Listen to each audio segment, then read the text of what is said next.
And another time, Umar ibn al-Khattab sees one of his children playing with a small coin. And Umar knows he didn't give his child a coin, so he asks. And as we learned before, you have to, when you see your child have something he shouldn't have, you have to ask, "Min ayna laka hadha?" Where did you get this from?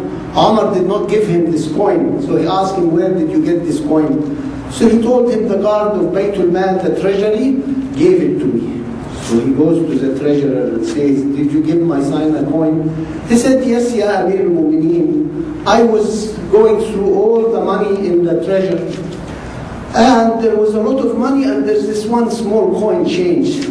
Has nothing else, the smallest coin, and it was changed. So I wanted to clear Baytul Mal, so I thought I'll give it to your son." So he says, "Did you look in all al-Medina to find out who will take the haram, and you only found Umar ibn Khattab to accept the haram, so you gave it to his son? Take it and don't ever do this again." Subhanallah. A very small amount of money, but he realized it's haram. And because it's haram, he doesn't, he takes it away from his son. And another story, where one day Umar went back home, and he had found his wife had made a nice dessert.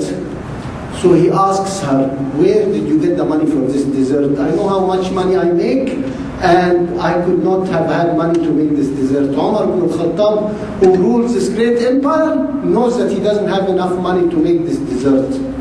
So she says, "Umar, the small amount you give me, I save a little bit every day. And finally I saved enough to make this dessert."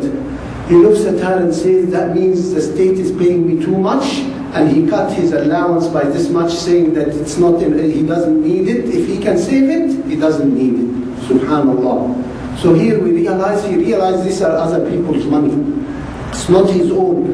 And as we see back home on all the governments, they reach the point where they think it's their own money, and they give it away to their children and their families and their friends, not realizing it's everybody's money. Because we stray away from the path, and we don't realize al-halal from al-haram, and we don't realize the haram will take the halal and go away. SubhanAllah. So if we learn from these stories and from the life of these great men, we'll know to follow the right thing. And we'll know how to choose for our daughters. Choose the person who's honest, who fears Allah subhanahu wa ta'ala. That's the best choice for our children, not the monies and the degrees, as we all know. That's the first question, how much money he makes and what degree he has and what job he has, rather than does he fear Allah and is he an honest person.